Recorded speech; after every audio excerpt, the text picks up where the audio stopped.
नमस्कार, आप देख रहे हैं के न्यूज। मैं हूं आपके साथ सूरी चौहान। देवभूमि के दंगल में आपका स्वागत है और आज जिक्र उत्तराखंड बोर्ड पहाड़ टॉप मैदान फ्लॉप।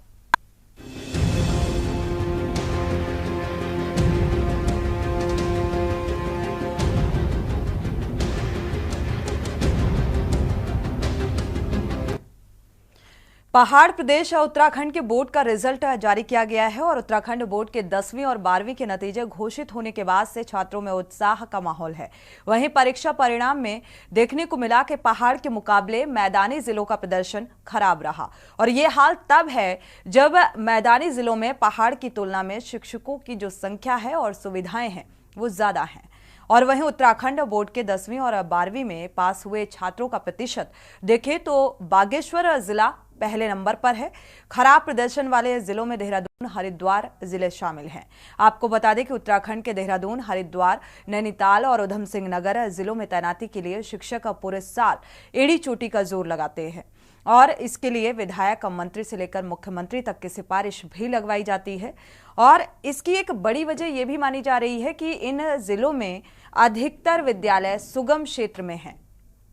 अब सवाल यही है कि आखिर क्यों पहाड़ की तुलना में मैदान में ज्यादा शिक्षक और सुविधाएं होने के बाद भी मैदान पहाड़ से पिछड़ गया।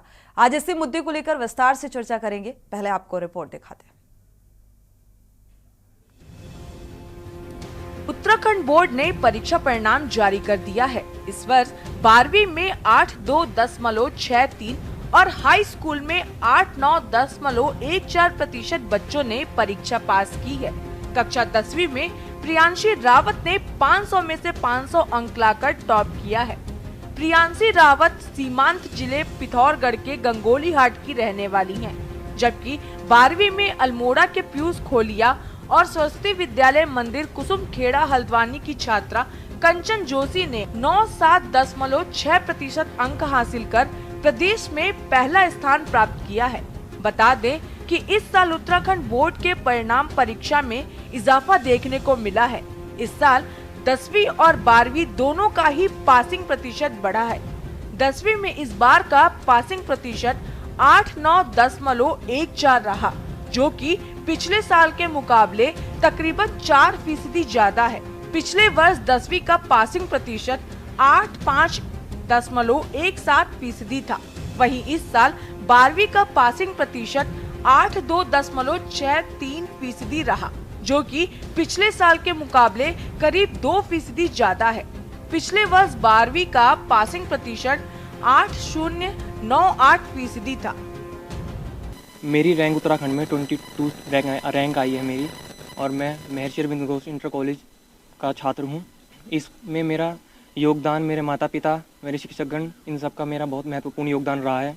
और इस परिणाम के और मेरे इस गर्व के हकदार मेरे शिक्षक और मेरे माता पिता हैं। ये मेरे माता हैं रीमा शर्मा और ये मेरे पिताजी हैं जितेंद्र शर्मा, और मुझे इस उपलब्धि पे मुझे बहुत ही खुशी हो रही है। सर, सबसे पहले तो मैं आपको धन्यवाद कहना चाहूँगा, और जैसे कि आपने बोला कि किसको श्रेय देना चाहेंगे, सबसे पहले तो मैं अपने मम्मी पापा को कहना चाहूँगा कि जिनकी मेहनत है उनकी वजह से, और दूसरे नंबर पे मैं अपने स्कूल के प्रिंसिपल, अपने टीचर्स को मेहनत का फल देना चाहूँगा।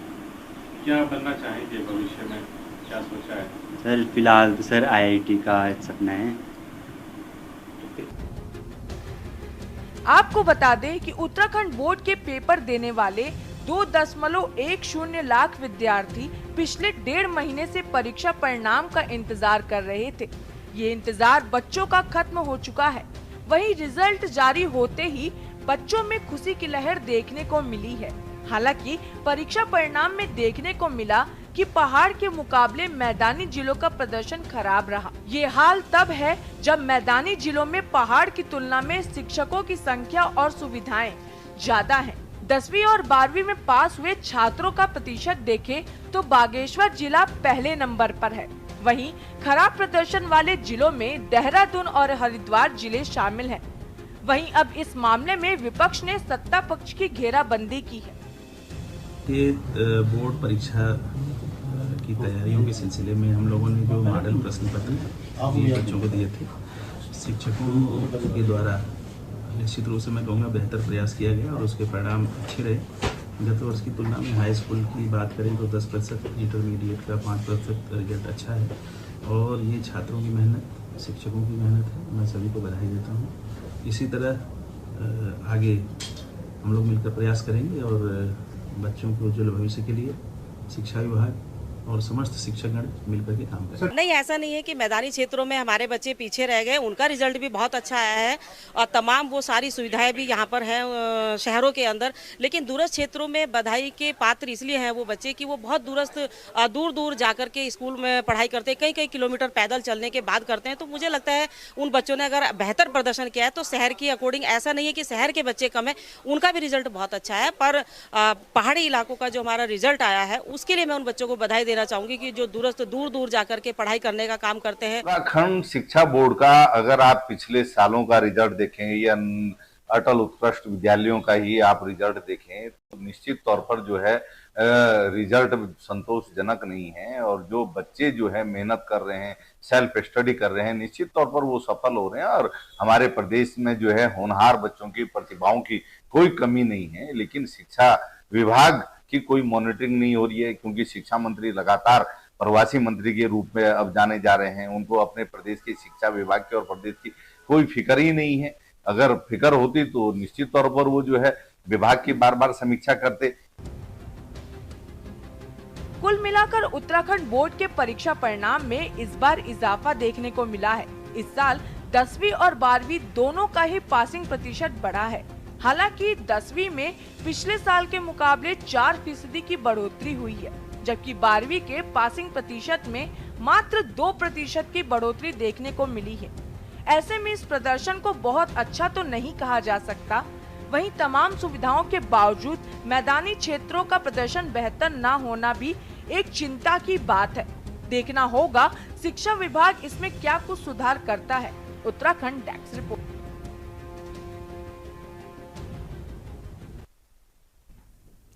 तो देवभूमि के दंगल में आज इस बात को लेकर चर्चा, क्योंकि पहाड़ को लेकर लगातार ये सवाल उठता रहा है कि पहाड़ जो है वो विकास से महरूम है, विकास से कोसों दूर है पहाड़।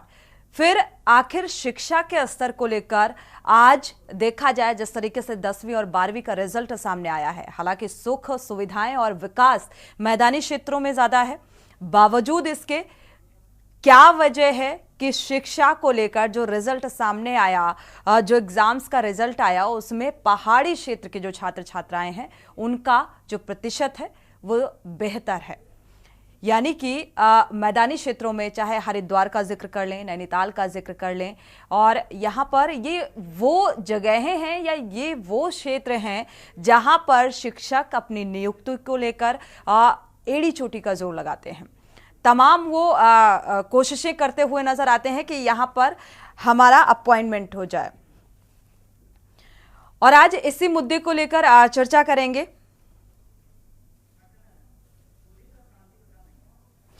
क्योंकि पहाड़ी जो क्षेत्र है वहां पर व्यवस्थाएं उतनी चुस्त दुरुस्त नहीं है, और फिर भी उस अकॉर्डिंग अगर देखा जाए तो जो रिजल्ट है और जो परसेंटेज है वो बेहतर निकलकर सामने आया है। अब इसको लेकर सवाल ये उठ रहा है कि आखिर क्या वजह रह गई कि उन तमाम सुख सुविधाओं और शिक्षकों के बावजूद भी मैदानी क्षेत्रों का जो प्रतिशत है जो रिजल्ट का वो कम है। इसी को लेकर विस्तार से चर्चा करते हैं। हमारे साथ खास मेहमान जुड़ चुके हैं। राजेश बिष्ट जी हैं, बीजेपी प्रवक्ता, आपका स्वागत है इस चर्चा में शामिल होने के लिए। कांग्रेस प्रवक्ता मंजू त्रिपाठी जी हैं, आपका बहुत बहुत स्वागत इस चर्चा में शामिल होने के लिए। साथ ही उदित घिल्डियाल जी हैं, समाजसेवी, आपका भी बहुत बहुत स्वागत। माफ कीजिएगा, ललित मोहन जोशी जी हैं, शिक्षाविद हैं, आपका बहुत बहुत स्वागत इस चर्चा में शामिल होने के लिए। शुरुआत राजेश जी से कर लेते हैं। राजेश जी, क्योंकि पहाड़ को लेकर विपक्ष भी लगातार सवाल उठाता रहा है कि पहाड़ अभी भी विकास से कोसों दूर है, जो मैदानी क्षेत्रों का विकास है, और ये बात भारतीय जनता पार्टी भी कहती है कि मैदानी क्षेत्रों का जो विकास है और इसीलिए पलायन जो पहाड़ से होता हुआ नजर आ रहा है, इसी वजह से पलायन हो रहा है। अगर शिक्षा के स्तर को लेकर जो आज हमारा मुद्दा है कि रिजल्ट और जो प्रतिशत है वो बेहतर निकलकर सामने आया है, क्या वजह देख पा रहे हैं? जी सोनू जी, मैं ये समझ के चलता हूँ कि जो पहाड़ का इस समय रिजल्ट आया है वो वाकई तारीफ करने योग्य है, और मैं मानता हूँ कि साल भर के प्रयास के बाद जिस परसेंटेज को आज उन्होंने ग्रहण करा है, उसके लिए पूरा प्रदेश उन सबको बधाई देता है और उनके उज्जवल भविष्य की कामना भी करता है। पहाड़ में जहां तक परिस्थिति की हम बात करते हैं, कहीं ना कहीं पहाड़ की परिस्थितियां बड़ी विषम है मैदानी इलाकों के मुकाबले। और मैं व्यक्तिगत रूप से अगर मैं बात करूं अपने जिला चंपावत की, तो मैं स्कूल से स्कूल खुद मतलब ये चीज को देखने के लिए गया हूं कि कहां पे किन स्कूलों में शिक्षकों की कमी है, कहां पे व्यवस्थाओं की कमी है। तो जब मैंने उन स्कूलों का दौरा किया तो कहीं ना कहीं महसूस किया कि आज कुछ पहाड़ी क्षेत्रों का या फिर मैदानी क्षेत्रों का? नहीं, मैं पर्वतीय क्षेत्रों की बात कर रहा हूं, क्योंकि मैं पर्वतीय क्षेत्र से आता हूं, जिला चंपावत से आता हूं, तो अधिकतर मैं उधर ही रहता हूं। तो उधर रहने की वजह से वहां के स्कूलों में जो सुविधाएं एक समय पे अगर हम बात करें, आज जो सुविधाओं को हम देखते हैं स्मार्ट क्लासेस के रूप में देखते हैं, वहां लाइब्रेरीज खुलने की बात करते हैं, बच्चों को अच्छे एटमॉस्फेयर की बात करते हैं, तो वहां मैं महसूस कर रहा हूं कि पहले की तुलना में काफी फर्क आ चुका है। और बच्चे पहाड़ के जो मैदानी इलाकों के सामने बेहतर कर रहे हैं, उसमें मैं कहीं ना कहीं जो आजकल का एक ट्रेंड चल गया है, जैसे बच्चे सोशल मीडिया से ज्यादा जुड़े हुए हैं, बच्चों का खेल कूद की तरफ ज्यादा ध्यान चले गया है, तो मैं ये मान के चलता हूं कि ये भी एक कहीं ना कहीं कारण है जिस हिसाब से देश के अंदर खेल को भी आगे बढ़ाने का काम किया जा रहा है। तो बच्चे एक तरफ खेल की तरफ भी रुझान ज्यादा कर रहे हैं, तो वो भी एक बड़ा कारण मैं मानता हूं कि मैदानी क्षेत्र के बच्चों को प्लेग्राउंड नजदीक में मिल जाता है। अगर कहूं जिम की बात करूं, वो जल्दी नजदीक में मिल जाता है। कोई खेल में जैसे बैडमिंटन की, टेबल टेनिस की, क्रिकेट के ग्राउंड्स की बात करें तो वो आसानी से मिल जाता है। पहाड़ में इन चीजों का भी अभाव है, क्योंकि वहां पे कहीं जमीनों में वजह आप ये मान रहे हैं कि यहाँ पर और भी एक्टिविटीज हैं, इस वजह से जो छात्र हैं वो उसमें इन्वॉल्व हो जाते हैं और इसलिए वो पूरा जो एक फोकस होना चाहिए पढ़ाई में वो नहीं हो पाता है, क्योंकि वो डिवाइड हो जाता है। यही कहने का मतलब है आपका। वो नेचुरल है। ठीक है, मंजू त्रिपाठी जी से प्रतिक्रिया ले लेते हैं। और हमारे साथ यूकेडी प्रवक्ता भी जुड़ चुके हैं, शांति प्रसाद जी। आपका बहुत बहुत स्वागत है इस चर्चा में शामिल होने के लिए। मंजू त्रिपाठी जी का रुख कर लेते हैं। भाई, आप लोग डंके की चोट पर इस बात का जिक्र करते हैं कि पहाड़ी क्षेत्रों में जो है विकास बेहतर नहीं है, शिक्षा का स्तर बेहतर नहीं है, लेकिन आज जो रिजल्ट निकलकर मैदानी क्षेत्र के अकॉर्डिंग जो पहाड़ क्षेत्र का निकलकर सामने आया है, उसको लेकर आप क्या कहेंगे? सोनी जी, सर्वप्रथम मैं जितने भी परीक्षार्थी उत्तीर्ण हुए हैं इस राज्य में उत्तराखंड बोर्ड में, मैं उन सभी को बधाई देती हूँ और उनके उज्जवल भविष्य की कामना करती हूँ। वो बच्चे देश का भविष्य हैं, उन्हीं पर हमारा फ्यूचर निर्भर करता है। लेकिन जिस देहरादून शहर को एजुकेशनल हब कहा जाता है, जो देहरादून शिक्षा के लिए फेमस है, आज कहीं ना कहीं ये चिंता का विषय जरूर है। आज जो है प्राइवेट स्कूलों ने सरकारी स्कूलों की पोल खोल के रख दी। जो सरस्वती मंदिर, विद्या मंदिर के जो बच्चे आपका प्राइवेट स्कूल के ही हैं, हरिद्वार में जो है, उन्होंने Saraswati Bal Nikunj inter college, Habibpur Raisi intermediate high school board परीक्षा फल 2024 में इंटर में कुल परीक्षार्थी 309 सम्मिलित हुए, 298 प्रथम श्रेणी में है, 29 कुल उत्तीर्ण 298, हाई स्कूल परीक्षार्थी 160 सम्मिलित है, प्रथम श्रेणी में 155 है। विद्यालय का पूरा जो है रिपोर्ट 100% है पास होने का, तो वो भी तो मैदानी ही क्षेत्र के हैं। तो कुल मिलाकर मैं कहना चाहती हूँ 100% हाई स्कूल सलोनी आवाना उत्तराखंड मेरिट लिस्ट में 19वें स्थान को प्राप्त किया है। इंटरमीडिएट में नितिन कुमार ने उत्तराखंड मेरिट लिस्ट में 18वां स्थान प्राप्त किया है। प्राइवेट, कुल मिलाकर प्राइवेट स्कूल ने उत्तराखंड सरकार और विभाग की पोल खोल के रख दी है कि क्या कर रहे हैं। आप देखिए कि इसका एक कारण बेरोजगारी, जो मैं हर चैनल के माध्यम से कहती हूँ कि जब आप उचित शिक्षक नहीं देंगे सरकारी और अशासकीय विद्यालयों में, जब उचित शिक्षकों के जहां पर उचित शिक्षक अपॉइंट किए गए हैं, मंजू जी हरिद्वार का आप जिक्र कर रही हैं या नैनीताल, उधम सिंह नगर, जहां पर अपॉइंट किए गए हैं, वहां पर कौन सा बेहतर रिजल्ट निकलकर सामने आया है? अगर पिछली बार से कंपेयर किया जाए तो 10th का करीब उस 4% की बढ़ोतरी देखने को मिल रही है और 12th का करीब 2% की बढ़ोतरी देखने को मिल रही है, तो कुछ ज्यादा डिफरेंस नजर नहीं आ रहा है। का विषय है क्योंकि ये जो सरकारी और अशासकीय विद्यालय हैं, स्कूलों में जो है टीचर्स को अनाप शनाप कार्यों में लगाया गया है। इधर ड्यूटी उधर ड्यूटी, और जो इनकी ये ट्रांसफर नीति है कि वो सारे साल तो व्यवस्था करते रहते हैं कि मुख्यमंत्री का दरबार कर लूं, गृह मंत्री का दरबार कर लूं, इनका दरबार कर लूं, उनका दरबार कर लूं, सुगम से दुर्गम से सुगम में आ जाऊं, सुगम से दुर्गम, इन्हीं सब में सुलझे रहते हैं। और जो हमारा भविष्य, हमारे बच्चे हैं, उन पर ध्यान पूर्ण रूप से नहीं देते, उसी का ये परिणाम है। और अपॉइंटमेंट भी आप देखिए, घोटाले पे घोटाले होते जाते हैं, भर्तियां निकलती उस नहीं पर है। आगे बात करेंगे। घोटाले और भ्रष्टाचार पर तो बहुत डिबेट हो भी चुकी है और चर्चा भी कर चुके हैं। हमारे साथ शांति प्रसाद भट्ट जी भी जुड़ चुके हैं। ठीक है मंजू जी, वापस लौटते हैं, प्रतिक्रिया ले लेते हैं सभी मेहमानों से जल्दी से। शांति प्रसाद भट्ट जी का रुख कर लेते हैं। शांति प्रसाद भट्ट जी, क्या वजह देख पा रहे हैं इस रिजल्ट को? मैदानी क्षेत्रों का जो रिजल्ट सामने आ रहा है, साथ ही पहाड़ी क्षेत्रों का जो रिजल्ट निकलकर सामने आया। देखिए सोनी जी, सर्वप्रथम तो वो लड़के जिन्होंने बड़ी विषम भौगोलिक परिस्थितियों में शिक्षा ग्रहण करी और अच्छा रिजल्ट दिया, उन्होंने पहाड़ की शान बान और आन को दर्शाया।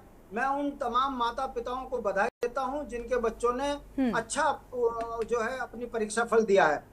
और दूसरी बात कि पर्वतीय क्षेत्रों में, चाहे फिर वो बागेश्वर हो, चंपावत हो, अल्मोड़ा हो, यहाँ के बच्चे प्रथम, सेकंड और द्वितीय बहुत ज्यादा संख्या में पास हुए हैं। इन जिलों का नाम रोशन किया है। इसके लिए तमाम वो शिक्षक गण बधाई के पात्र हैं जिन्होंने विषम भौगोलिक परिस्थितियों को जानते हुए भी बच्चों के ऊपर अपना सब कुछ झोंका और उन बच्चों ने अच्छी परफॉर्मेंस की। दूसरी बात, देहरादून जैसे सुगम क्षेत्र परफॉर्मेंस नहीं आई है, तो इसके पीछे मुख्य कारण है कि देहरादून जो है आज की डेट में नशे में चला गया है और तमाम वो जो नेताओं के दम पर यहाँ ट्रांसफर पाए हुए चकड़े किस्म के लोग हैं, उनका शिक्षा के प्रति कम ध्यान और अपनी नौकरी पकाना, नेताओं के आगे पीछे घूमना दूसरा कारण है, जिस कारण मैदानी क्षेत्रों में बच्चे अपनी परफॉर्मेंस देने में पिछड़ गए हैं। ठीक है। तीसरी जो बड़ी महत्वपूर्ण बात है सोनी जी, चिंता का विषय यह है कि पिछले 10 वर्षों में भारतीय जनता पार्टी की सरकार के जो आंकड़े हैं वो बड़े चौंकाने वाले हैं। मैं आपके सामने रखता हूं 1671 स्कूल पूरी तरीके से पर्वतीय क्षेत्र से बंद हो चुके हैं। 102 स्कूल पहाड़ों में ऐसे हैं जहां 2 और 1 बच्चे हैं। राजेश जी थोड़ा ध्यान से सुनिएगा, आपसे जवाब लेंगे इस बात का। ठीक है। 3573-74 ऐसे स्कूल हैं जहां 10 से कम बच्चे हैं। कहने का मतलब है पहाड़ में या उत्तराखंड में नीति ठोस ना होने के कारण पलायन को रोका नहीं जा रहा है और पलायन मुख्यतः शिक्षा और स्वास्थ्य के लिए परिवार कर रहे हैं। यही कारण शिक्षा है कि और स्वास्थ्य के लिए पहाड़ी इलाकों से पलायन हो रहा है, लोग मैदानी क्षेत्र की तरफ रुख कर रहे हैं शांति प्रसाद जी। लेकिन ये इसे पॉजिटिव ले सकते हैं जिस तरीके से रिजल्ट निकलकर सामने आया है पहाड़ी क्षेत्रों का। और जब कहते हैं ना कि अगर रिजल्ट बेहतर होता है किसी भी स्कूल का और छात्राएं अगर उसमें बेहतर परफॉर्मेंस देते हैं तो उसके पीछे कहीं ना कहीं टीचर्स का योगदान, उनकी पढ़ाई, उनकी मेहनत का भी वो रिजल्ट होता है। शांति प्रसाद जी वापस लौटते हैं, अपनी बात को पूरा करिएगा। ललित मोहन जोशी जी भी जुड़े हुए हैं, शिक्षाविद हैं। देखो सोनी जी, बात अगर पूरी नहीं आएगी तो फिर फायदा क्या है बात करने का। ठीक है सर, सभी को थोड़ा सा प्रतिक्रिया लेना जरूरी हो जाता है, फिर मैं दूसरा क्वेश्चन करती हूँ, अपनी बात को पूरा कर लीजिए जल्दी से। मैं आंकड़े मेरे पूरे नहीं हुए, आपने डिबेट काट दिया तो इसका मतलब शांति प्रसाद जी, शांति प्रसाद जी, शांति प्रसाद जी, ठीक है। नहीं, मेरा ये दर्द इस बात का है, राजनीतिक पार्टियों का, विपक्ष का दर्द है, क्योंकि पहाड़ के विकास को लेकर विपक्ष लगातार सवाल उठा रहा है। आप अपने आंकड़े पूरे करिए। परिवार उत्तराखंड से बाहर हो गए, ये कौन देखेगा? ये भी तो बताना जरूरी है कि पहाड़ की दुर्गति कितनी हो चुकी है। ये कौन बताएगा? ये वो बताएगा जो पहाड़ों में घूमता है, ये वो बताएगा जो पहाड़ के दर्द को लेकर जी रहा है, ये वो बताएगा जो उत्तराखंड की दुर्दशा को। क्षेत्रीय पार्टी यूकेडी सिर्फ मुद्दा उठा रही है, अगर इस मुद्दे को लेकर सवाल उठा रही है तो क्या एक बार फिर से नहीं लगता कि आंदोलन करना चाहिए इन तमाम दयनीय स्थितियों को देखते हुए? शांति प्रसाद जी, आंदोलन कर रहे हैं और मुकदमे झेल रहे हैं, जेल डाल देते हैं। वर्तमान सरकार तो इतनी तानाशाह हो गई, आपने मुंह खोला नहीं कि 151 का चालान लेके पुलिस घर के बाहर खड़ी हो जा रही है। ये उत्तराखंड में लोकतंत्र बचा कहाँ है? हम बधाई दे रहे हैं कि जो विषम भौगोलिक परिस्थितियों में बच्चों ने पढ़ाई करी, अच्छी परफॉर्मेंस दी, मगर सरकार की नाकामी भी तो देखिए कि जहां स्कूल बंद हो गए, 17 लाख परिवार उत्तराखंड छोड़ गए, ऐसे में सरकार की क्या नीति है? ये राज्य बना किसके लिए था? हरिद्वार, उधम सिंह नगर और देहरादून के लिए थोड़ी ना बना था। ठीक है शांति प्रसाद जी, आंकड़े आप बता रहे थे, आंकड़े पूरे कर लीजिए आप।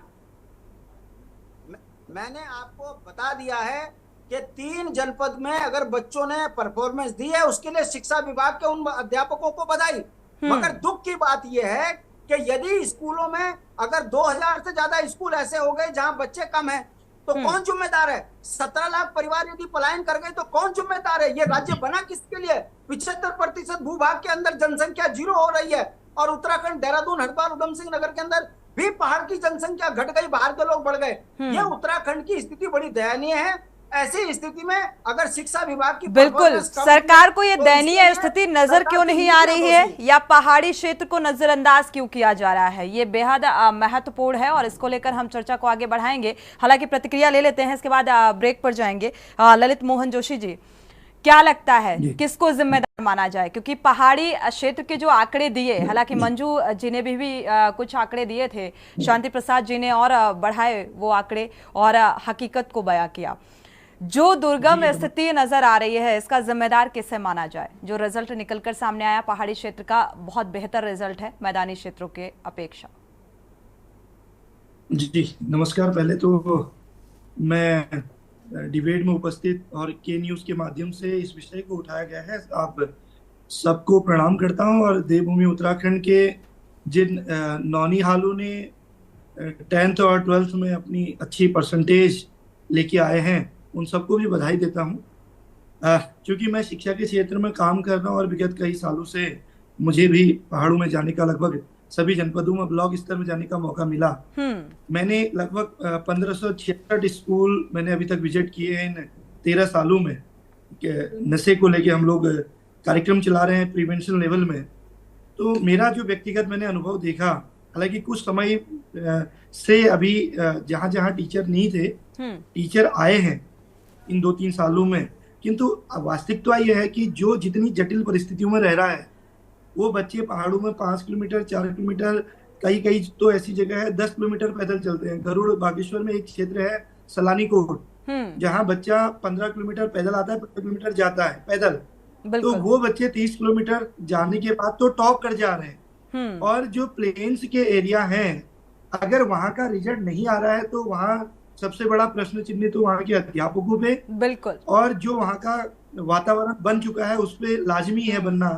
क्योंकि चाहे प्लेन्स हो चाहे पहाड़ हो, हमें एक चीज तो देखना पड़ेगा कि अगर शिक्षक होगा तो बच्चे होंगे, और अगर पढ़ाने वाले टीचर होंगे। कई बार तो ऐसा भी देखने को आता है कि टीचर तो छुट्टी में चले गए और उनकी जगह कोई दूसरा व्यक्ति जाके 2000 में पढ़ा रहा है, लेकिन वहीं पर बहुत अच्छे टीचर भी हैं। देखिए आज अगर बच्चे टॉपर्स आए हैं तो उसमें माँ बाप का और विद्यालय का, दोनों का, अगर बच्चे का सर्वांगीण विकास करना बिल्कुल है। ललित जी, लेकिन अभी राजेश जी ने शुरुआती दौर में कहा कि वजह बताई, राजेश जी ने वजह बताई है कि मैदानी क्षेत्रों में इतने सारे ऑप्शन होते हैं एक्टिविटीज के, जिसमें बच्चे जो हैं, छात्र हैं, इन्वॉल्व हो जाते हैं, और ये वजह दी है कि और पहाड़ी क्षेत्रों में ऐसा नहीं है, उनका पूरा का पूरा फोकस जो होता है अपनी पढ़ाई में होता है, इसलिए बेहतर रिजल्ट है।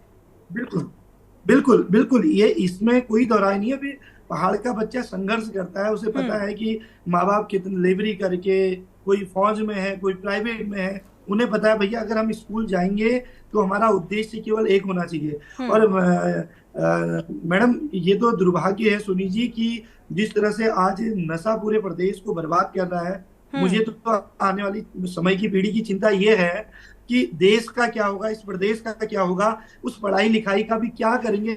बिल्कुल, ये छात्र छात्राओं का जो आज रिजल्ट निकलकर सामने आया, या जिसको लेकर हम चर्चा कर रहे हैं कि पहाड़ी क्षेत्रों का जो परसेंटेज है वो बेहतर है मैदानी क्षेत्रों की अपेक्षा, तो ये उन शिक्षकों को भी सोचने पर मजबूर करता है, और शिक्षा विभाग को भी सोचने पर मजबूर करता है, सरकार को भी सोचने पर मजबूर करता है कि आखिर क्या वजह है कि इतनी सुख सुविधाएं होने के बावजूद भी यहाँ का जो परसेंटेज है वो कम क्यों है, इसका जिम्मेदार किसे माना जाए।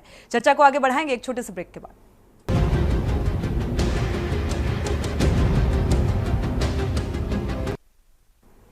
ब्रेक से वापस आ रहे हैं। देवभूमि के दंगल में हम चर्चा कर रहे हैं रिजल्ट को लेकर। 10वीं और 12वीं का जो रिजल्ट निकलकर सामने आया है, क्योंकि पहाड़ी क्षेत्र में कोई भी अध्यापक अपना अपॉइंटमेंट या वहां पर ज्वाइनिंग नहीं करना चाहता। ये भी एक खास तौर पर जो निकलकर सामने आता है। साथ ही हर कोई चाहता है कि जहां पर विकसित एरिया हो, मैदानी क्षेत्र हो, वहां पर जॉब हो, वहां पर ज्वाइनिंग हो। इसको लेकर कई तरीके के जुगाड़ भी लगाए जाते हैं। और हमारे साथ खास मेहमान जुड़े हुए हैं। हम इसी बात को लेकर चर्चा भी कर रहे हैं। राजेश जी का रुख कर लेते हैं। राजेश जी, आपने सभी मेहमानों की जो बातें हैं, यूकेडी प्रवक्ता शांति प्रसाद जी ने बहुत सारे आंकड़े गिनाए और रीजन भी दिए कि पहाड़ी क्षेत्रों से पलायन कितना ज्यादा हो रहा है। वहां के लिए सरकार की जो नीति है उस पर सवाल खड़े हो रहे हैं। जी देखिए, सवाल करना विपक्ष का काम है और वो ठीक है, अपना काम जिम्मेदारी से कर रहे हैं। मैं आपको बताना चाहता हूं कि सरकार भी अपना काम बड़ी जिम्मेदारी से कर रही है। ऐसा नहीं है कि पलायन के लिए सरकार चिंतित नहीं है, और चिंता के साथ साथ जो सरकार प्रदेश के लिए कर सकती है, इन आंकड़ों को लेकर सरकार की क्या चिंता है? नहीं, चिंता यह है, देखिए, अगर रहने वाले जो हमारे इस प्रदेश के लोग हैं, जब उन्होंने एक मानसिकता बना ली है कि हमने दिल्ली जाकर ही होटल में काम करना है, दिल्ली जाकर ही गाड़ी चलानी है, गाजियाबाद जाके ही बच्चों को पढ़ाना है, मैदानी इलाकों से ले जाके अन्य राज्यों में जाना है, तो इसमें सरकार का कोई दोष नहीं है। सरकार अपनी तरफ से किसान को जो व्यवस्थाएं दे सकती है, अच्छी कृषि करने के लिए वो व्यवस्था कर रही है, बागवानी करने के लिए व्यवस्था दे रही है, मधुपालन के लिए व्यवस्था दे रही है। तो सरकार अपनी तरफ से जो प्रयास कर रही है वो एक मैं समझ के चलता हूं, पूर्व की सरकारों ने कभी अगर इतना ध्यान दिया होता तो आज की सरकार को इतना प्रयास करने की जरूरत नहीं होती। और हाँ, निश्चित रूप में हमारा दूसरा टर्म है। पुष्कर धामी जी जिस हिसाब से दिन रात प्रदेश की चिंता में है, और वो ये कोशिश कर रहे हैं कि स्कूल्स बेहतर कर सकें, किसानों की आय कैसे बढ़ सकती है उसके लिए मेहनत कर सकें, हमारा यहाँ का मजदूर या यहाँ का शिक्षित व्यक्ति यहाँ से बाहर ना जाए, या प्रदेश के अंदर स्वरोजगार बढ़ाने के लिए क्या क्या नई इंडस्ट्रीज लगाने की व्यवस्था बना सकते हैं। तो जो मैक्सिमम पहल एक सरकार को, चुनी हुई सरकार को जिम्मेदारी के साथ करनी थी, वो बताता हूं। मैं एक छोटा सा उदाहरण आपको देता हूं। शिक्षा की आप अभी तक बात हो रही है। मेरे 3 बच्चे हैं, मैं 2 बेटियों को पढ़ा रहा हूं स्कूल्स में, और मैंने बेटे को एक ऐसे स्कूल में डाला है जहां पे वो 10 साल का बेटा है मेरा, वो क्रिकेट एकेडमी में मैंने उसे डाला है, जहां पे हफ्ते में 2 दिन उस बच्चे ने स्कूल जाना है। तो अब मैं ये उम्मीद करूं कि या तो वो क्रिकेट खेले, और या मैं उम्मीद करूं कि वो बोर्ड टॉप करे। तो आजकल जो पेरेंट्स की मानसिकता है वो दूसरे रूप में ये भी गई है कि ठीक है, हर कोई बच्चा पढ़ाई की तरफ के लिए नहीं बना होता है, कई बच्चों का फोकस अपने गेम्स की तरफ होता है। और अच्छी बात है, गेम्स में अगर आज हम देखें सचिन तेंदुलकर को, क्या हम उम्मीद करें अगर वो आईएएस अफसर बनता तो आज हमारे इस देश को ऐसा एक कीर्तिमान स्थापित होता हुआ दिखता सचिन तेंदुलकर के रूप में? अगर हम महेंद्र सिंह धोनी को आज देखें, या तमाम अलग अलग स्पोर्ट्स में जो बच्चे निकले हैं। आपकी बात से इत्तेफाक रखते हैं, आप जो कह रहे हैं ठीक है। आपने कहा पूर्ववर्ती सरकारों ने भाई इतनी गहरी खाई कर दी कि उसे भरते भरते एक लंबा वक्त जाने वाला है, और कितना वक्त लगेगा ये अभी शायद पता भी नहीं है कि कितना वक्त लग जाएगा उस खाई को भरने में। दूसरी बात, अगर पहाड़ी क्षेत्रों का जिक्र किया जाए, जितनी तेजी के साथ वहां पर पलायन हो रहा है, पलायन के जो आंकड़े निकलकर सामने आए और कई बार इस पर डिबेट भी हो चुकी है। साथ ही शिक्षा और स्वास्थ्य फर्स्ट प्रायोरिटी और पहली प्राथमिकता पर रहा है। तो पहाड़ की जो पहली प्राथमिकता है वो क्या है? क्या सरकार इसको लेकर गंभीर है, संजीदा है? देखिए सोनी जी, मैं ये समझ के चल रहा हूं, और जो नीतियां प्रदेश में सरकार बनाने की कोशिश कर रही है, और जिन नीतियों पे, जिन संकल्प के साथ काम कर रही है, उसमें कहीं ना कहीं ये दिख रहा है कि किसान के बारे में सोचा जा रहा है। पलायन को रोकने के लिए व्यवस्थाएं तैयार की जा रही हैं, और जो कंपनीज इस समय प्रदेश के अंदर आ रही हैं उनको भी ये कहा जा रहा है कि आप पहाड़ की ओर चढ़िए, पहाड़ की ओर जाके देखिए कि हम किस फील्ड में वहां के व्यक्ति को उसकी स्थिति में रोक सकते हैं। आज स्कूलों की बात हो रही है, स्कूलों में टीचर्स मुहैया करवाए जा रहे हैं, स्मार्ट क्लासेस की व्यवस्थाएं बनाई जा रही है, इंटरनेट की व्यवस्थाएं दी जा रही है, और तमाम जो आपने अभी अस्पतालों की बात करी, मैं आपको ये भी बता रहा हूं कि अच्छे अच्छे अस्पतालों के लिए कहां हम लोगों को एक्सरे की व्यवस्था मिल सकती है, कहां अल्ट्रासाउंड की मिल सकती है, कहां ब्लड बैंक की मिल सकती है, ये व्यवस्थाओं के लिए भी बहुत जिम्मेदारी से काम हो रहा है। और निश्चित रूप से ये मैं मान के चलता हूं 27 आने से पहले जो ये कार्यकाल पुष्कर धामी जी का रहने वाला है, इस कार्यकाल में हम लोगों को बहुत सारी व्यवस्थाएं इन 13 जिलों के अंदर देखने को मिलेंगी, जिससे पलायन भी रुकेगा, शिक्षा और स्वास्थ्य की व्यवस्थाएं भी बेहतर होंगी। चलिए ठीक है, उम्मीद करते हैं कि ऐसा हो। मंजू जी का रुख कर लेते हैं। मंजू जी, पूर्ववर्ती सरकारों ने इतनी गहरी खाई कर दी कि अभी वक्त लगेगा उसे भरने में। भारतीय जनता पार्टी को जी की बात पे हंसी आ रही है। उन्होंने अपनी नाकामयाबी जो है इस सरकार की अपने आप ही बयां कर दी कि लोग चाह रहे हैं कि दिल्ली जाना है होटल में। अरे भाई बिस्ट जी, देहरादून, को लोग गौरव मानते थे। एजुकेशनल हब, लोगों का सपना होता था कि अपना बच्चा पढ़ाएंगे तो देहरादून में पढ़ाएंगे। लोग आते थे कि अरे भैया आपका बच्चा कहाँ पढ़ा? देहरादून में पढ़ा। देहरादून शिक्षा का हब है, हब था। और आप देखिए हमारे प्रधानमंत्री जी स्वर्गीय राजीव गांधी जी देहरादून के पढ़े हुए हैं। मणिशंकर अय्यर जी को किसको मैं बोलूं? मैं अनपढ़ों की राहुल गांधी जी कहाँ से पढ़े हैं? मैं जो है राहुल गांधी जी भी दून स्कूल में ही पढ़े हैं। तो कैसी बात कर रहे हैं? किया उन्होंने 10 साल, 10 साल जो वही तो मैं इसीलिए तो पूछा है। 10 साल में देश का हाल क्या किया उन्होंने? क्यों 10 साल स्कूल बेहतर नहीं करे? कि वो मोहब्बत की दुकान पर फेक डिग्री नहीं है। मोहब्बत की दुकान पे तो नोटिस जा रहे हैं उन्हें। राहुल गांधी के पास फेक डिग्री नहीं है। राहुल जी स्कूल देहरादून से पढ़कर गए। अगर उन्होंने अच्छे से पढ़ा होता ना, अगर उन्होंने अच्छे से पढ़ा होता तो देश के प्रधानमंत्री को गाली नहीं कर रहे होते। ये मोहब्बत की दुकान खोल रखी है। उन्हें समझाइए, अलग ट्रैक पर जा रहे हैं आप लोग। खत्म ना करें, खुद ही गिरा रहे हैं उनकी बात। दून के गौरव को खत्म ना करें। मुद्दे से इधर बात करने का कोई मतलब नहीं होता। राजेश जी, मंजू जी, आप जिस टॉपिक पर डिबेट की जा रही है मुझे लगता है उसी पर रहे तो बेहतर रहेगा। ऐसे तो तमाम मुद्दे हैं राजनीतिक दलों के पास जिस पर लेकर विस्तार से चर्चा की जा सकती है। मंजू जी, देहरादून, राजेश जी बार बार मंजू जी ये कह रही हैं कि देहरादून एक एजुकेशनल हब है और जब वहां की स्थितियां ऐसी हैं क्योंकि यहाँ पर दुर्गम क्षेत्रों में कोई भी अध्यापक नहीं जाना चाहता है। सबसे अहम बात, सब सुगम क्षेत्र में अपना अपॉइंटमेंट कराना चाहते हैं, वहां पर नियुक्ति पाना चाहते हैं। तो ये भी एक देखा जाए तो ये भी एक अहम वजह है। जी, इसमें मैं ये कहना चाहता हूं आपसे कि जो व्यक्ति ये कहना चाहते हैं कि यहाँ के टीचर्स अपना सुगम इलाके में ट्रांसफर कराने के लिए नेताओं के पास जाते हैं, कहीं पे भी जाते हैं, कोई ऐसा मामला तो बताइए जिसमें ऐसा हुआ हो। कह देने से हो जाएगा?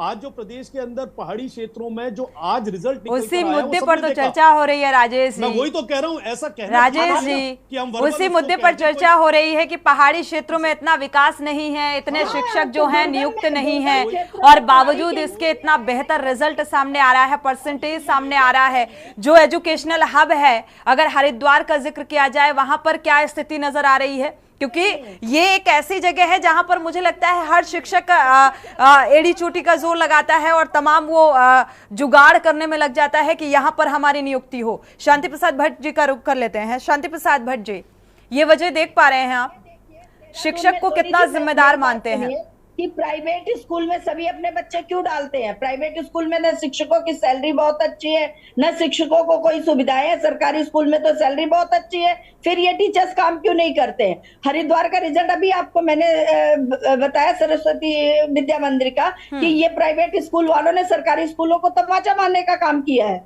इनके शिक्षक सबसे हाई ग्रेडेड सैलरी वाले हैं और उसके बाद भी ये काम नहीं करते हैं। क्यों नहीं करते? क्योंकि ये चाटुकारिता में शिक्षा के अलावा और हर काम में इन शिक्षकों को इन्वॉल्व किया जाता है। इसका कारण यही है, ज्वलंत जो रिजल्ट है उसी का परिणाम है। राजेश जी, ऐसे शिक्षा का स्तर बेहतर किया जाएगा? नहीं, ये बिल्कुल इनकी बात ठीक नहीं है। ये पता नहीं कहां से आंकड़े लेकर आए और यहाँ पे बता दे रहे हैं। रिजल्ट देखिए, जो आंकड़े हैं वो बयां कर रहे हो भाई साहब। ये कोई आंकड़े नहीं है, व्हाट्सएप यूनिवर्सिटी के आंकड़े लेकर आ जा रहे हैं। इनको किसी ने कॉपी पेस्ट कर दिया, इनको कॉपी पेस्ट कर दिया किसी ने, इनको कॉपी पेस्ट कर दिया। आप डिनाई कर दीजिए इस आंकड़े को। नहीं, मैं डिनाई कर दीजिए दीदी, ये कहीं से भी दीदी आंकड़े मत उठाया करो। ठीक है राजेश जी, शांति प्रसाद जी का रुख कर लेते हैं। शांति प्रसाद जी, से नहीं हरिद्वार का वो बताइए। शांति प्रसाद जी, अध्यापकों को आप कितना जिम्मेदार मानते हैं? क्योंकि कोई भी पहाड़ी क्षेत्र में नहीं जाना चाहता, दुर्गम क्षेत्र में नहीं जाना चाहता, सभी को सुगम क्षेत्र चाहिए। देखिए, ऐसा नहीं है, मैं पर्वतीय क्षेत्र में रहता हूँ, हर आदमी पहाड़ में सेवा देना चाहता है। दिक्कत कहाँ है? देखिए, अगर इन 10 वर्षों में अगर आप देखेंगे सोनी जी, पलायन रोकने के लिए सरकार ने ठोस नीति नहीं बनाई, जिस कारण 17 लाख लोगों ने जो है पलायन कर दिया। और जब हम उन लोगों से पूछते हैं कि इन विषम परिस्थितियों में आप शहरों में महंगी शिक्षा और किराए के मकान पे क्यों आए हो, तो सबका ये बोलना है कि जब हमारे बच्चे जंगली जानवरों से सुरक्षित नहीं है तो ऐसे में हम मजबूरी में शहर की तरफ आ रहे हैं। और मैं आंकड़े आपको बता दूं, इन 10 वर्षों में 34,000 बच्चे जो हैं हाई स्कूल में कम हुए हैं और 27,000 बच्चे जो हैं इंटरमीडिएट में कम हुए हैं। ये सरकार की गलत नीतियों के कारण 1671 स्कूलों में ताला लटका है और 102 स्कूल ऐसे हैं जहां 1 या 2 बच्चे हैं। ये आंकड़े मेरे नहीं है, ये सरकारी आंकड़े हैं। और 3773 बच्चे ऐसे स्कूल ऐसे हैं जो बंदी की बिल्कुल कगार पर आ चुके हैं। मेरा कहने का मतलब है कि हम किसी सरकार का क्रिटिसाइज नहीं कर रहे, हमारा ये कहना है सरकार हमारी है, मगर जब कोई विपक्ष का नेता सरकार की नीतियों पर सवाल खड़े करता है तो सरकार को सुझाव को मानकर विकास की नीति के लिए ठोस कार्य करने चाहिए। मगर जंगली जानवरों के कारण माँ बाप अपने बच्चों को स्कूल नहीं भेज पाते। अब जो माँ बाप अपने बच्चों को स्कूल भेजते हैं उनको यह डर रहता है कि बच्चा घर आएगा कि नहीं। हर हफ्ते आप बाघ ने बच्चे मार दिए खबर सुनते हैं। तो भाई वन अधिनियम में परिवर्तन कराने के लिए 24 वर्षों से हम लगातार चिल्ला रहे हैं, सरकार को क्या समझ नहीं आता? वो तो मैं इस बात के लिए हम खुश हैं कि इतनी विषम भौगोलिक परिस्थितियों में भी बच्चे, देखिए बागेश्वर जिला सबसे अंतिम छोर का जिला है, चंपावत सबसे पिछड़ा जिला है और वहां के बच्चे प्रथम और द्वितीय आ रहे हैं, मेरिट में नंबर 1 में है। और आप देखिए अल्मोड़ा जैसा शहर जहाँ की बाघ सबसे ज्यादा और पलायन सबसे ज्यादा है, वहां के बच्चे परफॉर्मेंस कर रहे हैं। देहरादून के अंदर पूरी मशीनरी है, सरकार है, पूरे कमिश्नर सारे यहाँ बैठे हैं, उसके बावजूद भी देहरादून का रिजल्ट पिछड़ रहा है। कारण क्या है? क्या ये माना जाए कि देहरादून में शिक्षा का स्तर गिर गया? एक बच्चे पे 10 टीचर है देहरादून में, और उसके बाद अगर देहरादून का रिजल्ट नहीं बन पा रहा है तो इसका मतलब देहरादून में जो शिक्षक हैं वो राजनीतिक ताकत के कारण ट्रांसफर करा गए और उसके बाद उन्होंने क्या जरूरत है नेताओं के इर्द गिर्द घूमते रहो, बच्चे पढ़े ना पढ़े। ये बताता है कि सरकार की नीतियां अगर सही होती तो रिजल्ट देहरादून के अच्छे और होते और पहाड़ के स्कूल के रिजल्ट और अच्छे होते। अगर 34,000 बच्चे हाई स्कूल में कम हुए हैं और 17 लाख लोगों ने पलायन किया है शिक्षा के और स्वास्थ्य के लिए, तो ये सरकार की नाकामी बताने के लिए काफी है। हम विपक्ष के नेता हैं, सरकार के अच्छे कार्यों की भी हम तारीफ करें, मगर दुख इस बात का है कि 24 वर्षों में एक भी कोई काम ऐसा नहीं है जिसमें हम सरकार की तारीफ करें।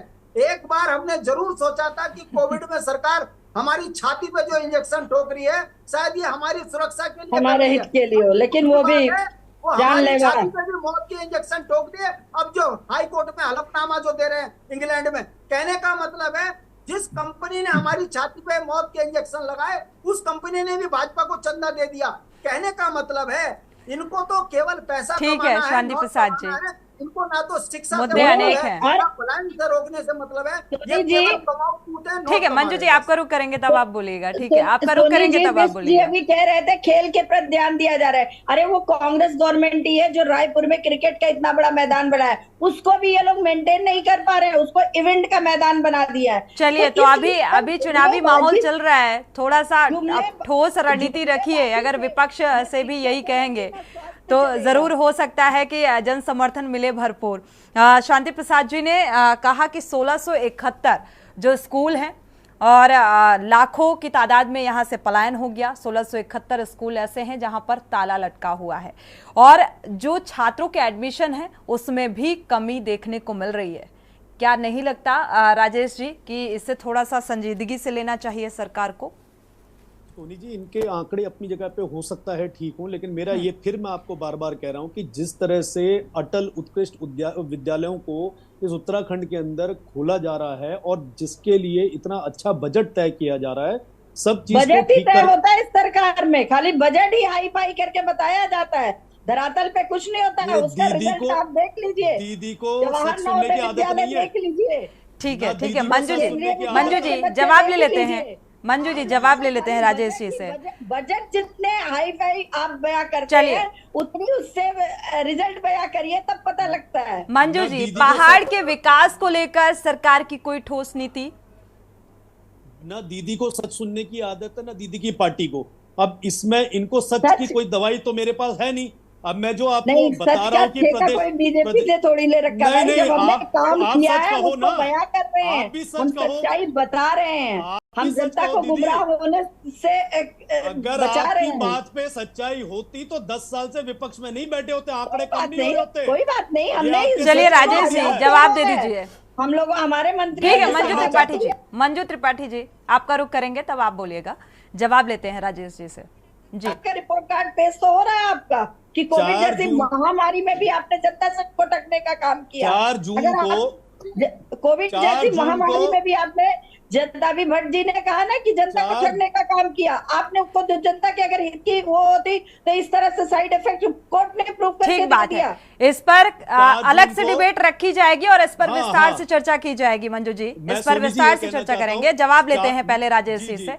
4 जून को जब इस देश के अंदर नरेंद्र मोदी जी फिर से प्रधानमंत्री बनेंगे तो इन्हें दिखेगा कि गांव के नजदीक में जिन स्कूलों को ये बंद करने की बात कर रहे हैं उनसे बेहतर और अच्छे स्कूल खुलेंगे, और जिन मैदानी इलाकों में बच्चे पढ़ाई से अन्य वजहों से कोई ध्यान भटका रहे हैं, मैं ये समझ के चलता हूं कोई भी शिक्षक स्कूल के अंदर कभी ये कोशिश नहीं करता कि उसके राजेश जी मेरा सवाल था आपसे कि पहाड़ी क्षेत्रों को डेवलप करने के लिए अगर शिक्षा का स्तर और बेहतर करना है और सुख सुविधाएं वहां के लोगों को मुहैया करानी है तो उसको लेकर सरकार के पास कोई ठोस नीति है? सोनी जी देखिए, मैंने अभी आपको एक बोला कि ये सारा काम मानसिकता पे निर्भर करता है। जब हमारे प्रदेश के लोग जो पहाड़ में आज भी कोई नई शादी होती है, मैं आपको मतलब ये साधारण सी चीज बता रहा हूँ, पहाड़ के लोगों को तो सुविधाएं चाहिए, जो सरकार जिसको सत्ता में आसीन किया है उसी से उम्मीद करेगी। देखिए, जो सत्ता में पार्टी है उसका हर संभव प्रयास है कि पहाड़ से पलायन कम हो, लेकिन आजकल के जो शिक्षित नए जोड़े होते हैं, नई शादियां होती हैं, उनका पहला प्रयास ये रहता है कि अगर पहाड़ में शादी हो भी जाए तो हम मैदानी इलाकों में जाके बसावट करें, और मैदानी इलाकों में भी अगर उनके लायक जो वो इच्छाएं लेकर बैठे होते हैं कि रोजगार के साधन उनके हिसाब से वो होने चाहिए, नहीं होते हैं तो वो पलायन करते हैं। और ऐसा नहीं है कि पलायन हमारे प्रदेश के लोग कर रहे हैं, बिहार की ज्यादा से ज्यादा आबादी अगर आप देखें तो हम और जगहों से कंपेयर नहीं करेंगे क्योंकि उत्तराखंड देवभूमि कहा जाता है और यहाँ की अपनी एक विशेषता है, अपने नेचर के लिए जाना जाता है, और ये प्रधानमंत्री नरेंद्र मोदी के दिल के बेहद करीब है। ये उल्टी बात है। लेकिन फिर भी जो खामियां निकलकर सामने आती हैं उनको खूबियों में कैसे बदला जाए, ये सरकार को इसको लेकर गंभीरता दिखाई जानी चाहिए क्योंकि जनता ने भरोसा जताया है। हमारे साथ ललित जी जुड़े हुए हैं, ललित मोहन जोशी जी शिक्षाविद हैं। ललित जी, क्योंकि लगातार नीति को लेकर सवाल उठ रहा है कि सरकार की नीति नहीं, मंशा नहीं, और इसीलिए पहाड़ में उन सुविधाओं को नजरअंदाज किया जा रहा है। जो आंकड़े शांति प्रसाद जी ने दिए कि 1671 स्कूल ऐसे हैं जहां पर ताला लगा दिया गया, हाई स्कूल या इंटर में जो एडमिशन हुए उसमें भी अब कमी देखने को मिल रही है। तो क्या लगता है वाकई नीति में कमी है जिसकी वजह से ये पहाड़ की स्थितियां हैं? देखिए, एक तो जो हमारे नीति कारक है, जो लोग देहरादून में बैठ के नीतियां बनाते हैं या सचिवालय में बैठ के, अगर उस लेवल का व्यक्ति, सेक्रेटरी लेवल का व्यक्ति अगर पहाड़ों में जाए, वहां ब्लॉक स्तर में जाए, वहां की भौगोलिक परिस्थिति को समझे, तो उस हिसाब से अगर नीतियां बने तो वो पहाड़ के हित में होंगी। समस्या क्या है कि हम पहाड़ और प्लेन का तो एक दूसरे की उसमें तुलनात्मक कर ही नहीं सकते। वहाँ की परिस्थितियां अलग है, शहर की अलग है। शहर में आज किसी चीज की कोई कमी नहीं है। जब किसी चीज की कोई कमी नहीं है, भरपूर मात्रा में टीचर है, तो उसका परिणाम ये है कि आपका पहाड़ी जिलों से हम नीचे हैं। जहाँ टीचर नहीं, जहाँ वातावरण अनुकूल नहीं, जहाँ नदी पार करके तैर के बच्चे जाते हैं, वहाँ के बच्चे टॉपर आ रहे हैं। तो ये सोचने वाला विषय सरकार और प्रशासन के लिए भी है कि जो शहरों में टीचर हैं उनका ध्यान कहाँ है, उनके बच्चों का ध्यान कहाँ पे है, और जो हमारे पहाड़ की विषम परिस्थितियों में बच्चे जा रहे हैं उनको हमें किस तरह से फैसिलिटेट करना चाहिए या उनके टीचरों को किस तरह से वहां पर बढ़ावा देना चाहिए। ये तो नीति जो निर्धारक है उनको जमीनी लेवल में जाके इसका विश्लेषण करना चाहिए। बिल्कुल ललित जी, साथ ही क्योंकि देहरादून देखा जाए, देहरादून या हरिद्वार में बहुत ज़्यादा शिक्षक हैं जो अपनी नियुक्ति को लेकर आतुर रहते हैं और यहाँ पर वो चाहते हैं, लेकिन वो दुर्गम इलाकों में जाने की नहीं सोचते हैं। लेकिन अगर सरकार चाहे या फिर शिक्षा विभाग की तरफ से ये कोशिश की जाए और ये अपॉइंटमेंट अगर पहाड़ी स्कूलों में होता है तो मुझे लगता है ये जो इस तरीके की स्थितियां बनती हुई नजर आ रही हैं तो शिक्षा का स्तर और बेहतर देखने को मिल सकता है पहाड़ी क्षेत्रों में। बिल्कुल बिल्कुल, निश्चित रूप से अगर क्योंकि हमें अगर पहाड़ से पलायन रोकना है तो वहाँ की एजुकेशन सिस्टम को अच्छा बनाना पड़ेगा, हेल्थ और एजुकेशन। देखिए पहाड़ का व्यक्ति अगर पहाड़ में लोग रहेंगे तो पहाड़ में परेशानियां, चाहे आज हम लोग सुअर की बात करें, चाहे बंदरों की बात करें, चाहे जंगली जानवरों की बात करें, उसका भी रीजन सबसे बड़ा ये है कि अगर जनसंख्या ही नहीं होगी, लोग ही नहीं होंगे तो जानवर ही आएंगे। और निश्चित रूप से लोग इसलिए आ रहे हैं कि भाई उनको अच्छी शिक्षा नहीं मिल पा रहे हैं, उनको टीचर नहीं मिल पा रहे हैं और स्ट्रांग हो जाए। कनेक्टिविटी पहुंच रही है, ये एक अच्छी बात है कि पहाड़ों में अब कनेक्टिविटी गांव-गांव तक जा रही है, बट हमें शिक्षा और स्वास्थ्य पे बहुत जोर देना पड़ेगा ताकि लोग नीचे कमाए और जो लोग नीचे पहाड़ों में पढ़ रहे हैं 12th में, उन लोगों को बढ़ावा देना पड़ेगा आगे बढ़ने के लिए। कि विशेष एक छूट सरकार की तरफ से देनी चाहिए कि जो बच्चा पहाड़ से इंटर करके आएगा तो उन बच्चों को कहीं ना कहीं आगे बढ़ने के लिए भी कुछ ऐसे प्रोत्साहित, बिल्कुल स्वास्थ्य भी ठीक होगा। ठीक है, आपकी आवाज ठीक से नहीं मिल पा रही है ललित जी, नेटवर्क इशू होने के चलते। जी, बीजेपी प्रवक्ता का रुख कर लेते हैं राजेश जी का। राजेश जी, क्योंकि पहाड़ी क्षेत्र एक दुर्गम क्षेत्र है और यहाँ पर अगर कोई छात्र पूरा फोकस और पूरी मेहनत से पढ़ाई करता है और उसका रिजल्ट जो है बेहतर आता है मैदानी क्षेत्रों की अपेक्षा, जिस पर हम चर्चा कर रहे हैं, तो उसे एक वरीयता मिलनी चाहिए। बिल्कुल ठीक कहना है आपका, वरीयता मिलनी चाहिए। देखिए सरकार ने कहीं ना कहीं पे एक नीति जरूर तय करी है, चाहे वो ट्रांसफर पॉलिसी के लिए हो, बेहतर स्कूल खोलने के लिए हो। जहां तक स्कूल बंद होने की बात हो रही है, मैं आपको बता दूं, जब से पहाड़ी क्षेत्रों में सड़कों का जो जाल बिछा है और हर गांव तक सड़क पहुंचने का काम हुआ, उसमें जो स्कूल्स पहले जिन जगहों पर थे और वहां से जब लोग ऊपर सड़कों की तरफ आने लग गए हैं, अधिक से अधिक गांव खाली होकर ऊपर की ओर आने लग गए हैं और जो डिस्टेंस रह गया है उस जगह से उस जगह का, तो उस डिस्टेंस के खत्म होने की वजह से भी स्कूल्स बंद हुए हैं। दूसरी सबसे इंपॉर्टेंट बात है कि जो स्कूल पहले भवन या प्राइमरी स्टेज तक था, अगर हाई स्कूल तक कहीं चले गया है तो बच्चों को वहां ट्रांसफर कर दिया गया है, तो उसमें 2 सेक्शन में तो स्कूल नहीं चल सकता। तो ये जो कारण इन्होंने बताए हैं, जो आंकड़े दिए हैं, मैक्सिमम उसमें कारण यही है कि जब वहां से एक बड़ी आबादी दूसरे इलाके में आ गई और वहां हाई स्कूल या इंटर तक का स्कूल खुल गया है, तो प्राइमरी स्कूल को चलाने का कोई औचित्य नहीं होता है। और जो स्कूल्स पहले से जिस भांति में चल सकते थे यहाँ पे, या जहां पे बच्चों का संख्या कम है, उन बच्चों को एक जगह पे स्थानांतरित करके टीचर्स को मर्ज कर दिया गया है। तो ये आंकड़े मैं समझ के चलता हूँ कि इस वजह से वेरिएट हो रहे हैं और कोई फर्क नहीं। ठीक है, हेलो जी, मंजू जी का रुख कर लेते हैं। मंजू जी, हालांकि रास्तों को, हालांकि नीति को और बेहतर उसके तहत काम करने का जिक्र करते हुए राजेश जी नजर आ रहे हैं। चूंकि अब 4 जून को रिजल्ट भी सामने आएगा, जनाधार किसे मिलता है वो एक महत्वपूर्ण मुद्दा है, क्योंकि ये ऐसे मुद्दे हैं जिनके आधार पर चुनावी माहौल बनता है। चाहे हम शिक्षा और स्वास्थ्य की बात करें, शिक्षा को और बेहतर बनाने का जो प्रयास है वो अब तक कितना सार्थक हुआ, आप क्या देख पा रहे हैं जमीनी हकीकत? क्योंकि ये तो चिंता का विषय है कि जहां पर हरिद्वार और देहरादून जैसी जगहों पर अगर रिजल्ट परसेंटेज ऐसा निकलकर सामने आता है, कम है पहाड़ी क्षेत्र की अपेक्षा, तो इसको लेकर क्या कुछ सुझाव आप देंगे? क्योंकि विपक्ष सुझाव देता है, वो बात अलग है कि भारतीय जनता पार्टी के प्रवक्ता सुझाव नहीं लेंगे या लेंगे, वो उन पर निर्भर करता है। देखिए, सुझाव की बात नहीं है, शिक्षा कोई एक व्यक्ति या एक विपक्ष की बात नहीं है, शिक्षा पर ही किसी देश का भविष्य निर्धारित होता है। तो शिक्षा के लिए क्यों, मैं यही कहना चाहूंगी कि क्यों जो है सरकारी स्कूल के शिक्षक शिक्षा पर अगर शिक्षा पर कंसंट्रेट ना करके और कामों में क्यों उलझाए गए हैं, वो क्यों नहीं बच्चों पे ध्यान दे? अगर प्राइवेट स्कूल में 10,000 तनख्वाह पाने वाला शिक्षक अच्छे से अच्छा रिजल्ट देता है और ये 50-50, 60-60, 80-80 हजार पाने वाले शिक्षक क्या कर रहे हैं? अगर रिजल्ट नहीं आता, इसका कारण क्या होगा?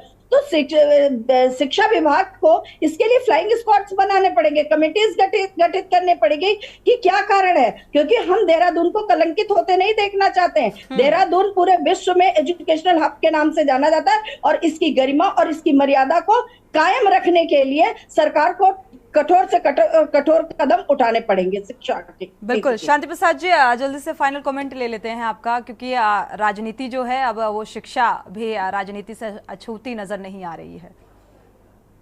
देखिए, सवाल किसी सरकार का विरोध का नहीं है। बहरहाल खुशी की बात यह है कि पर्वतीय क्षेत्र के बच्चों ने अच्छी परफॉर्मेंस की है, अखबारों की सुर्खियां बनी हैं, खासकर बिटियाओं ने बड़ा नाम रोशन किया है उत्तराखंड का।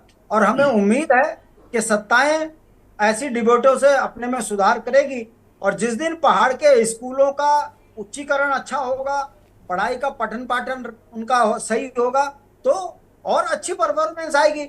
आखिर ये राज्य का 75% भाग पहाड़ है। अगर पहाड़ पलायन से रुकेगा, विकास होगा, तो उत्तराखंड के लिए समृद्धि की बात होगी। दुख की बात यह है कि सरकार हर साल आंकड़ों को जानती है, उसके बाद कार्रवाई नहीं करती। ये दुखद पहलू है। और इससे बड़ी चिंता की बात यह है कि इस राज्य की जनसंख्या घट रही है, मूल निवासी कम हो रहे हैं और बाहरी लोगों की जनसंख्या बढ़ रही है। और ये तो बड़ा मुद्दा है और विपक्ष लगातार इस मुद्दे को उठा भी रहा है, लेकिन कोई उचित प्रतिक्रिया निकलकर सामने नहीं आती सत्ता पक्ष की तरफ से। शिक्षाविद जी हमारे साथ जुड़े हुए हैं। ललित जी, फाइनल कमेंट आपका भी ले लेते हैं, क्योंकि और स्थितियां शिक्षा को लेकर बेहतर कैसे होंगी, कैसे ठोस नीति होनी चाहिए सरकार की? देखिए, इस पे एक धरातल पे एक सर्वे तो होना चाहिए कि पर्वतीय आंकड़ों में जो बच्चे हैं वहाँ की क्या वस्तु स्थिति है, वहाँ कितने शिक्षक कम है, ज्यादा है, और कितने हमारे पहाड़ों के तुलना में शहरों में शिक्षक है। तो वो तुलना बार देखना तो पड़ेगा ही, क्योंकि अगर उत्तराखंड नेशन बनाना पड़ेगा और ऐसे बच्चे जो शिक्षा के क्षेत्र में आगे बढ़ना चाह रहे हैं, अच्छा काम कर रहे हैं, उनको एक समान अवसर देना चाहिए। आज शिक्षा में पढ़ाई ही नहीं, पढ़ाई के साथ साथ खेलों में भी पहाड़ और प्लेन्स के बच्चों को एक समान अपॉर्चुनिटी मिले, इस पे भी हमें सोचना चाहिए। बिल्कुल, शुक्रिया आप सभी मेहमानों का इस चर्चा में शामिल होने के लिए। लेकिन ये जरूर गंभीर मसला है कि मैदानी क्षेत्रों की अपेक्षा पहाड़ी जो क्षेत्र हैं वहां पर जो स्कूल हैं और दुर्गम स्थितियां बनती हुई नजर आती हैं, और एक लंबा डिस्टेंस तय कर जो छात्र छात्राएं पहुंचते हैं स्कूल तक और इसके बाद बेहतर परफॉर्मेंस नजर आती है, और मैदानी क्षेत्रों में सारी सुख सुविधाएं होने के बावजूद भी आखिर रिजल्ट का जो परसेंटेज है वो इतना कम क्यों, ये सोचने वाली बात है, जिसमें सरकार को भी गंभीरता दिखानी होगी और शिक्षा विभाग को भी। इसी के साथ देवभूमि के दंगल में इतना ही। आगे खबरों के लिए आप देखते रहिए के न्यूज़ इंडिया।